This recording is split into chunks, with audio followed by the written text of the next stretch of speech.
Back to news. Tirumala ప్రక్షాళనకు కొత్త పాలక మండలి కంకణం కట్టుకుంది. టీటీడీ చైర్మన్ బీఆర్ నాయుడు అధ్యక్షతన జరిగిన టీటీడీ పాలక మండలి భేటీలో కీలక నిర్ణయాలు తీసుకున్నారు.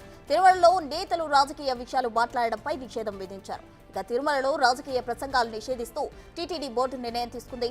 తిరుమలలో రాజకీయాలు మాట్లాడితే కేసులు పెట్టే విధంగా చర్యలు తీసుకుంటామని టీటీడీ చైర్మన్ బీఆర్ నాయుడు తెలిపారు. ఈ మధ్యకాలంలో శ్రీవారి దర్శనానికి వచ్చి నేతలు రాజకీయ వ్యాఖ్యలు చేస్తున్నారని చెప్పారు టీటీడీ చైర్మన్. అది మంచి పద్ధతి కాదన్నారు. తిరుమల పవిత్రతను కాపాడడంలో భాగంగా ఇకపై రాజకీయ ప్రసంగాలకు చెక్ పెడుతున్నట్లు ఆయన తెలిపారు. ఇకపై వారిపై కేసులు పెట్టేలా చర్యలకు రంగం సిద్ధం చేస్తామన్నారు.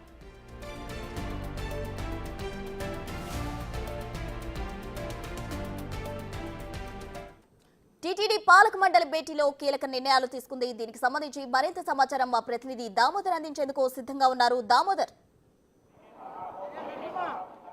ప్రసన్న, నిన్న జరిగిన టీటీడీ నూతన ధర్మకర్తల మండలి సమావేశంలో కీలక నిర్ణయాలు తీసుకున్నారు. ఇందులో అత్యంత కీలకమైనది ఏదంటే తిరుమల ఆలయం ముందు తిరుమలలో ఎవరు రాజకీయ ప్రసంగాలు చేయకూడదు, రాజకీయాలు మాట్లాడరాదు, కేవలం స్వామివారిని తప్ప వేరే విషయాల గురించి మాట్లాడకూడదు.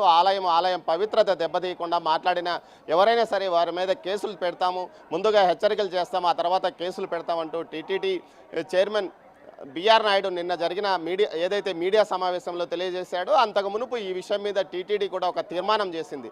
ఎవరైతే రాజకీయ ప్రసంగాలు కానీ రాజకీయ విమర్శలు కానీ తిరుమలలో చేస్తే వారి మీద కేసులు పెడతామంటూ కూడా హెచ్చరికలు జారీ చేసిన నేపథ్యం. ప్రస్తుతం మనం తిరుమల ఆలయం ముందు ఉన్నాము. ఇక్కడ కొంతమంది భక్తులు ఉన్నారు, వారిని అడిగి తెలుసుకుందాం. అసలు టీటీడీ చేసిన ఈ నిర్ణయంపై భక్తులు ఏమనుకుంటున్నారో వారిని అడిగి తెలుసుకుందాం. అమ్మ, చెప్పండి, టీటీడీ ఈ విధమైన నిర్ణయం తీసుకొని మీరు ఎలా ఉంటారు?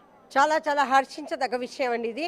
ఎందుకంటే గత ప్రభుత్వ హయాంలో రోజా దగ్గర నుంచి ప్రతి ఒక్కళ్ళు కూడా స్వామి దర్శనానికి వచ్చి ఆ దర్శనము, స్వామి కైంకర్యాల గురించి, స్వామి సేవల గురించి మాట్లాడకుండా ఎంతసేపు ప్రతిపక్ష వాళ్ళని తిట్టడం, చంద్రబాబు నాయుడు గారిని తిట్టడం, లోకేష్ బాబు గారిని తిట్టడం, పవన్ కళ్యాణ్ గారిని తిట్టడం, అసలు తిరుమల రావడం, దర్శనం చేసుకోవడం, బయటికి రావడం, అదే నోటితో అందరి ప్రతిపక్ష వాళ్ళని తిట్టడం, అది అంబటి రాంబాబు గారు ఏంటి, బొత్స సత్యనారాయణ గారిని, ప్రతి ఒక్కళ్ళు కూడా వైకాపాలో ప్రతి ఒక్కళ్ళు తిరుమలని రాజకీయ పునరావాస కేంద్రంగా చేసుకుని తిరుమల వచ్చి స్వామి దర్శనం అయ్యాక స్వామి గురించి చెప్పకుండా, స్వామి సేవలు చెప్పకుండా ఇక్కడ ఇష్టం వచ్చేట్టుగా మాట్లాడు, ఇక్కడ సేవల గురించి. ఇప్పుడు తిరుమల వచ్చిన ప్రతి ఒక్కళ్ళు కూడా స్వామి సేవకులేనండి.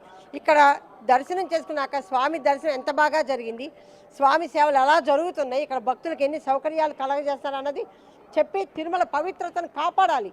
మొన్న కూడా వీళ్ళ జువాది అతను ఎవరు శ్రీనివాస్ అని ఒక అతను ఉన్నాడండి, అతను దుబార శ్రీనివాస్ అన్న అతను, వాళ్ళ మిస్సెస్ అయితే ఆ అమ్మాయి ఎవరో ఒక అమ్మాయి అయితే ఇక్కడ ఫోటోలు కూడా దిగుతుంది. అంటే రోజాకి వీళ్ళందరికీ కూడా ఇది ఒక ఫోటో సెషన్ లాగా తిరుమాడ వీధుల్లో చెప్పులు వేసుకుని ఫోటోలు దిగడం, ఫోటో సెషన్స్ చేయడం, ఇదంతా చేస్తూ ఉంటే వీళ్ళకి అసలు గత ప్రభుత్వ వైకాపా వాళ్ళకి తిరుమల పవిత్రత అంటే నమ్మకం లేదు, స్వామి అంటే నమ్మకం లేదు, తిరుమల పవిత్రతని కాపాడాలనే ఒక ధ్యేయం కానీ ఒక ఇది కానీ లేదండి. ఈరోజు నిజంగా చెబుతున్నాము, అది కరెక్ట్. తిరుమల వచ్చిన వాళ్ళందరూ కూడా స్వామి దర్శనం చేసుకోండి, స్వామి గురించి చెప్పండి, స్వామి సేవల గురించి చెప్పండి. ఇక్కడ ఎంత బాగా దర్శనం జరుగుతుందో, స్వామి సేవలు ఎంత బాగా జరుగుతున్నాయో, ఏర్పాట్లు ఎంత బాగున్నాయో చెప్తే చాలా బాగుంది. చెప్పండి, రాజకీయాలు మాట్లాడడం నిషేధించడం సబబే అంటారా? చాలా ఉత్తమమైన నిర్ణయం అనేది, హర్షించదగ్గ నిర్ణయం. ఇక్కడికి వచ్చి రాజకీయాలు మాట్లాడటం, ఈ పవిత్రతని అపవిత్రత చేయటం, ఈ స్థలాన్ని మంచి కార్యక్రమం కాదు అది. ఇక్కడికి వచ్చి రాజకీయాలు మాట్లాడటం స్వామివారి యొక్క పవిత్రతని నిష్కళంకంగా ఉంచే విధంగా ఇక్కడ ప్రవర్తించాలి. కానీ ఇటువంటి రాజకీయాలు ఇక్కడ మాట్లాడి నోటుకొచ్చినట్టు కాకుండా నోటు అదుపులో పెట్టుకుని మాట్లాడి ఉంటే స్వామివారి యొక్క ఆశీస్సులు వారికి కూడా ఉంటాయి. చక్కగా నిర్ణయం తీసుకున్నారు మండలి వారు, అధ్యక్షుల వారు బీఆర్ నాయుడు గారు.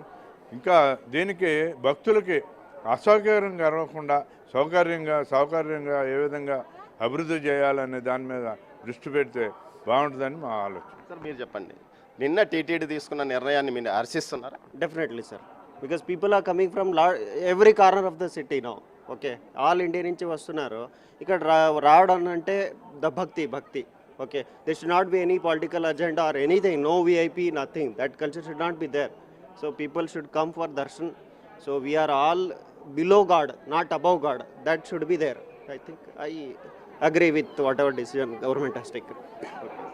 ఏదైతే భక్తులు భక్తులంతా ఈ విషయాన్ని హర్షిస్తున్నారు. ఏదైతే దేవుని ముందు రాజకీయ దేవుడి ముందు ఆయన పవిత్రత గురించి ఆలయం యొక్క అభివృద్ధి గురించి అదేవిధంగా ఏదైనా భక్తులకు అసౌకర్యం కలిగిస్తే దాని గురించి మాట్లాడాలి కానీ రాజకీయ విమర్శలు చేయడం అదేవిధంగా ప్రత్యర్థిని ఇక్కడి నుంచి విమర్శలు చేయడం ప్రత్యర్థి కుటుంబాల మీద ఇక్కడి నుంచి విమర్శ చేయడం తగదని గతంలో చాలామంది ఏదైతే గతంలో అధికారంలో ఉన్న వారు ఈ విధమైన చర్యలు ఇక్కడ చేశారని ఇలాంటివి భవిష్యత్తులో జరగకుండా చూడాలని వీరు కోరుకుంటున్నారు. అంతేకాకుండా ఇలాంటి ఏదైతే టీటీడీ నిన్న పాలక మండలి తీసుకున్న నిర్ణయం పైన ప్రతి ఒక్కరూ హర్షిస్తున్నారు. ముఖ్యంగా గతంలో జరిగిన వాటిని ఈసారి పునరావృతం కాకుండా చేయాలంటూ కూడా వీరు కోరుకుంటున్నారు.